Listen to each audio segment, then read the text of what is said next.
घमंड नहीं ललकार है, घमंड नहीं ललकार है। रमेश जी के आगे खड़े सारे प्रत्याशियों का हार है।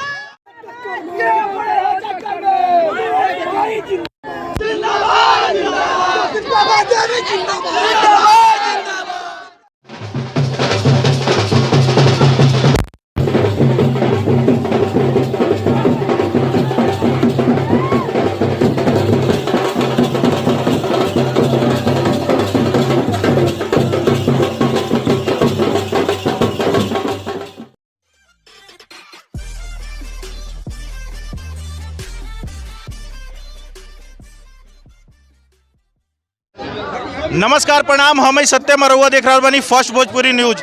आज रउआ देखत नहीं कि हम पहुंचल बनी मठिया पंचायत में और हमरा पीछे रउआ देख रहा बनी कि जन सैलाब भी जुड़ल बा।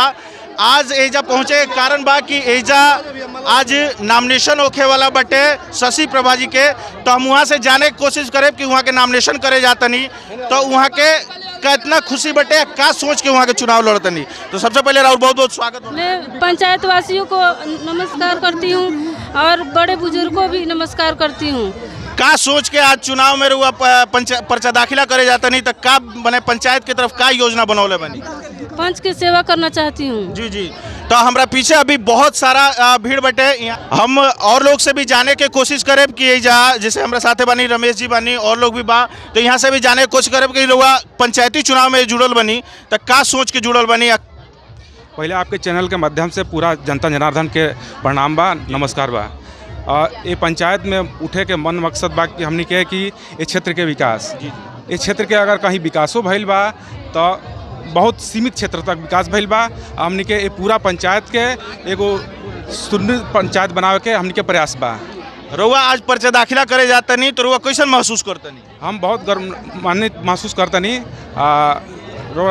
पूरा पंचायत के आशीर्वाद बा, जन सैलाब देखा तनी हमनी के पीछे पूरा जनसंपर्क जुड़ल बावे। हमनी के चुनाव जीतत नहीं है। ये तो देख के ही जनता के प्रेम और प्यार देख के ही पता चलता है कि कितना रुआ लोग के बीच में पॉपुलर बनी। तो हम और लोग से भी, जैसे चाची बनी तो वो लोग से भी जाने की कोशिश करें। हमारा पीछे और लोग भी भाई बात, ये लोग से भी जाने की कोशिश करिए। पहले चाची रुआ बताई। हम चाहते नहीं, हम बानी बाबू के साथ कनी है हमारा बाबू खूब बढ़िया जीत जास जी। हाँ रमेश यहाँ के जीतब तो विकास करे। हाँ करिए काहे ना, विश्वास बा एकदम की। हाँ विश्वास। तो रुआ देख रहा बानी कि कैसे जनता एकदम जिंदाबाद जिंदाबाद के नारा लाग रहा बा। तो हम अपना भाई से भी जाने की कोशिश करें कि यहाँ के अगर जुड़ल बनी तो क्या सोच के यहाँ के जुड़ल बनी। जी रमेश भाई बहुत ईमानदार, बहुत ही कर्मठ और शिक्षित प्रत्याशी बानी। यहाँ के एकदम सब जनता के विश्वास बा कि बहुत अच्छा से काम करें। हर चीज़ नल गल जली, हर जगह काम हुई, मान मर्यादा सम्मान, महिला सम्मान, सबके सम्मान हुई। हम लास्ट में यह कहता नहीं, घमंड नहीं ललकार है, घमंड नहीं ललकार है। रमेश जी के आगे खड़े सारे प्रत्याशियों का हार है। तो हम लोग और आगे कदम बढ़ाते हैं, चलते हैं। सर का पर्चा दाखिला होने चल रहा है तो फिर वहाँ का और भी वीडियो हम आपको दिखाएंगे। बने रहिए इस वीडियो के अंत तक। तब तक नौतन प्रखंड के अंतर्गत जौन अभी नॉमिनेशन के कार्यक्रम चल रहा बा, एमे हम बनल बनी। अभी इजा रमेश जी से हमनी के वार्तालाप कर लिए, बात कर जाई कि यहाँ के भाभी कैंडिडेट बनी एजा से, तो यहाँ के का मुद्दा लेके अपना भाभी के पंचायती चुनाव में उतरले बनी। तो सबसे पहले राहुल बहुत बहुत स्वागत बा हमारे चैनल पर। और चैनल के भी बहुत बहुत स्वागत बा। रुआ अभी पंचायती चुनाव में आयल बनी तो का सोच के आयल बनी? जनता के विकास। जी, विकास तो ये तरह बात करे खातिर सारा लोग कहले कि हम विकास करें। के तरह से रुआ अपना पंचायत के विकास करे, के तरह से आदर्श पंचायत अपना पंचायत के बनाए? नली गली, रोड, स्कूल, स्वास्थ्य, शिक्षा। स्वास्थ्य संबंधित रुआ बतौनी है कि स्वास्थ्य संबंधित रुआ योजना देव, तो ऐसे का योजना देव लोग के जो से लोग के लाभ होके? हमारे पंचायत में एक स्वास्थ्य केंद्र बना हुआ है, वहाँ पे चिकित्सक आते नहीं हैं, किसी का इलाज नहीं होता है। अब हम सोचेंगे उसको सुचारू रूप से चालू करें। जी जी। और चालू नहीं मतलब हर प्रकार के डॉक्टर वहाँ पे बैठे, आई का बैठे, कान का बैठे, बच्चे का बैठे, हड्डी का बैठे, सब मतलब एक एक सप्ताह में मतलब चेंज हो के बैठे। मतलब अगर आपके कहने का मतलब है कि आप वहाँ डॉक्टरों का आयोजन करेंगे, जैसे डॉक्टर को बाहर से बुलाएंगे और वहाँ पंचायत के जो भी जनता है उनको आप लाभ देंगे। तो अगर शिक्षा की बात करें तो शिक्षा की तरफ आपका क्या कदम होगा? शिक्षा की तरफ यही कदम होएगा जो बच्चों को हम कुछ प्रोत्साहित करेंगे, कुछ प्रयोगिता कराएंगे। देखल जाला कि जब एक आदमी के प्रोत्साहित कल जाई तो ओकरा बाद ओकरा बगल में जो लड़का होके चाहे ओकरा साथ में सहपाठी जे होला उ लोग भी प्रोत्साहित होला। तो हम और लोग से भी जाने की कोशिश करें कि रउआ राउर अपन पहले परिचय बताई। हमारा नाम दीपू यादव, हम मठिया पंचायत के रहे वाला हैं जी। हम रउआ यहाँ के साथे अगर जुटल बनी तो काहे जुटल बनी? देखिए, रमेश जी बहुत ही नेक और ईमानदार आदमी हैं, शिक्षित बनी और खास करके युवा बनी, और हमनी के पंचायत में और देश में भी 60% युवा बढ़े। तो हम चाहते नहीं जब युवा पंचायत में आई तो युवा के बात हुई, जब युवा के बात हुई तो पंचायत, देश, राज्य, जिला सबके विकास हुई। जब पंचायत के विकास हुई, जिला के विकास हुई, जिला के विकास हुई, स्टेट विकास हुई, तब हमारा देश के विकास हुई। ये तो बात सही बात कहली है कि अगर पहले नीचे स्टेप से ही उठल जाला, काहे कि सबसे पहले निचला स्तर अगर कहल जाई तो पंचायत ही होला। पंचायत के विकास हुई, ओकरा बाद ही सब कुछ के विकास हुई। तो रउआ यहाँ के एकरा पूर्व में का ऐसा कार्य कैले बनी जेकरा साथे रुआ जुटल बनी? देखिए, कभी भी रमेश जी केहू के घरे कोनो दिक्कत पड़ल, केहू के मान ली कि केहू बीमार बा, केहू के जरूरत बा, केहू के राशन के जरूरत बा, केहू के मान ली केहू के बेटी की शादी बा, कुछ भी बा, रमेश जी हर असहाय लोग के रमेश जी साथ देनी। ऐसे हमनी के रमेश जी के साथे बानी सन। और एक कारण और ही बा कि पहले वाले जो मुखिया बाड़े वो कुछ कैले नहीं खन पंचायत में, बिल्कुल नहीं कैले, वो तो कोनो काम ही नहीं कैले। जौन काम भइल उनकर कागज पर भइल बा, मतलब पैसा आवंटित कर दिया, मतलब योजना आवंटित भइले ओकरा बाद कार्य। बिल्कुल जी, देखिए बिल्कुल जो मनरेगा को लूटा गया है, जो ये स्वच्छ भारत अभियान है उसके तहत जो शौचालय उसको लूटा गया है। आपका जो है ये राशन कार्ड किसी को बना नहीं है, राशन जो है डीलर लेके आते हैं, अपने मनमौजी देते हैं, किसी को मिला किसी को नहीं मिला, जबरदस्ती किसी का जो है किसी विशेष वर्ग द्वारा किसी को मतलब प्रतापित करके और जो उनका राशन कार्ड भी कटवा दिया जाता है। हमारे पंचायत में ऐसा हो रहा है। तो हम लोग जो हमारे जो विशेष दर्ज के लोग हैं, जो हमारे पूर्व मुखिया से बहुत ही दुखित हैं, आक्रोशित हैं। आप देखे होंगे सुबह जन सैलाब हमारी, और बिल्कुल समझ लीजिए इस बार रमेश जी का जन समर्थन हम लोग पूरा युवा और महिला बच्चे सब लोग मिल के दे रहे हैं, और रमेश जी इस बार बदलाव लाएंगे। जी बिल्कुल। आपसे हम जानना चाहेंगे कि आप इनके साथ जुड़े हुए हैं तो क्या सोच के जुड़े हुए हैं, और अपना परिचय बताएं कि आप किस गाँव के बिलोंग करते हैं? जी, हम मठिया पंचायत के मिसेचा गाँव से स्वामीनाथ कुशवाहा हैं। हम लोग एक ही मकसद है कि इस बार हम लोग परिवर्तन चाहते हैं कि रमेश भाई आए और हमारे युवाओं को जोश बढ़ाए। जो क्षेत्र में काम नहीं हुआ है, बहुत हम लोग आशा और उम्मीद किए हुए हैं कि रमेश भाई उस क्षेत्र में काम करेंगे। जैसे अभी कुछ देर पहले यहाँ के बतौनी है दीपू जी कि जैसे कुछ वर्ग के प्रताड़ित कल जाला, तो ये तरह कुछ जाति विशेष लेके ही मुद्दा तो नहीं हो जाए? ना, बिल्कुल ना। जाति इकोनॉमिकल बेसिस पे कुछ ना कुछ टारगेट लोग बनौले बा, लेकिन ये चीज़ के कोनो विशेष बात नहीं है कि मतलब जाति विशेष पर कोनो काम भइल बा, ठीक ना।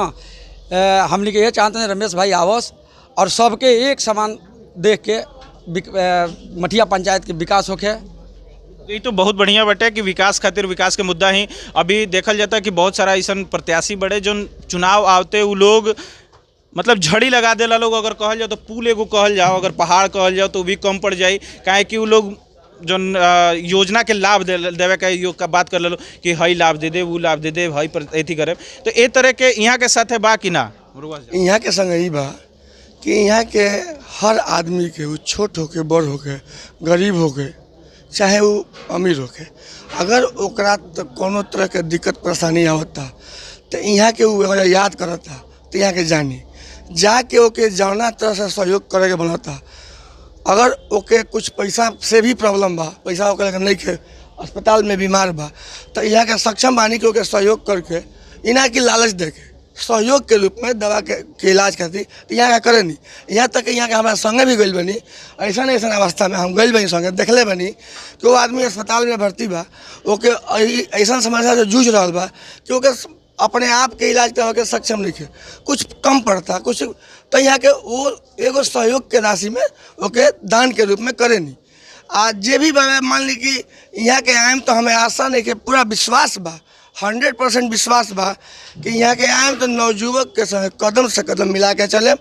हमारा पंचायत के बेटी बहन माता बूढ़ लोग के आदर सम्मान से देखें, ओके हर तरह से सम्मान करें, यहाँ गैला पर लागेला कि यहाँ के कोनो तरह से ही नहीं लागत कि हमनी के हीन भाव से देखत नहीं चाहे कोनो भाव से देखत नहीं जेंगा एकदम घरेलू संबंध खनी यहाँ के। और पूरा नाम का पड़ी? हमारा पूरा नाम पर दुर्गेश कुमार यादव, हम मठिया पंचायत के कीलपुर गांव के निवासी बनी। तो हम और लोग से भी जाने की कोशिश करें कि यहाँ के साथे रहुआ अगर जुटल बनी तो का सोच के जुटल बनी? सोच के जुटल बनी विकास के काम करते, ठीक ना, विकास करती, ठीक ना। विकास 5 साल में हमारे पंचायत में कोनो विकास नहीं के, ठीक। जो पूर्व मुखिया बाटे पूरा नल जल में घोटाला, सब चीज़ में घोटाला, ठीक ना। एको नल जल माने एके दूगो माने सुचारू रूप से चालू बा, ठीक। बाकी टोटल नल जल के काम व्यवस्था बा, माने कोनो काम लायक नहीं के, ठीक बा। ये बेरी हमने के साथ है पहले चुनाव में रहने जान परिणाम ना आई, लेकिन ये चुनाव में छोट बड़ सभे जाति हमारा साथ बा, ठीक ना। रमेश जी के साथ बा, शशि पार्वा देवी, ठीक ना। आप फुल बहुमत वोट से जिता हमने के। ये तो बहुत बढ़िया चीज़ बटे। हम लोगों से एक चीज़ और ही जानना चाहे कि जिसे अभी देखल जाता कि हर जगह, जैसे अभी अपना सिवान जिला के ही एगो लड़का अभी ओलंपिक में मेडल लेके आयल हैं, तो बहुत सारा ऐसा बच्चा बा लोग, युवा भी बा लोग, महिला लड़की भी अगर बात कर जाए तो वो लोग भी बा जे प्रतिभावान बा, वो लोग के लगे प्रतिभा बा, लेकिन वो निखार नहीं के मिल पावत, वो लोग के एगो प्लेटफॉर्म नहीं के मिल पावत। तो वो लोग खातिर रहुआ कुछ प्लान बनौला बनी, कुछ योजना बार हुआ लगे? जी, हम वो लोग खातिर हम एगो बहुत बढ़िया ग्राउंड बनाए। हमारा हमनी के पंचायत से राज्य लेवल पर हमारे यहाँ के लड़का जाई, हमनी के गर्व से कहम जाए हमारे पंचायत के लड़का है। ये तो बहुत बढ़िया बटे, बहुत अच्छा चीज़ बटे। तो रुआ अपना पंचायत के जो जनता वालों के लोग से का कहल का आग्रह कर चाहे? ऐसे तो जन समर्थन रुआ पीछे बहुत ज़्यादा बा, जन सैलाब अभी दिखत रुआ पीछे बहुत ज़्यादा, लेकिन ओकरा बावजूद भी और भी जो लोग बटे वो लोग से रुआ का कहल चाहे? हम सब लोग से विनती करके कहता नहीं जी एक बार मौका दी जी। तो अभी रउआ हमारा चैनल से जुड़े खातिर बहुत बहुत धन्यवाद। रउआ के धन्यवाद। तो अभी रउआ देखने की शशि प्रभा जी एजा से मुखिया पद खातिर अभी वहाँ के नामिनेशन फाइल करनी है, नामिनेशन करनी है। और यहाँ के बनी रमेश जी, यहाँ के जौन फेस बटे ये पॉपुलर बटे बहुत ज़्यादा, यहाँ के अभी शशि प्रभा जी के यहाँ के देवर हैं, तो यहाँ के चुनाव में भी यहाँ के बनल बनी। तो रउआ ये वीडियो कैसा लागल हमारा कमेंट करके जरूर बताई। चैनल के सब्सक्राइब करी, लाइक करी, कमेंट करी। मिलल जाए दूसर वीडियो में, तब तक खातिर नमस्कार।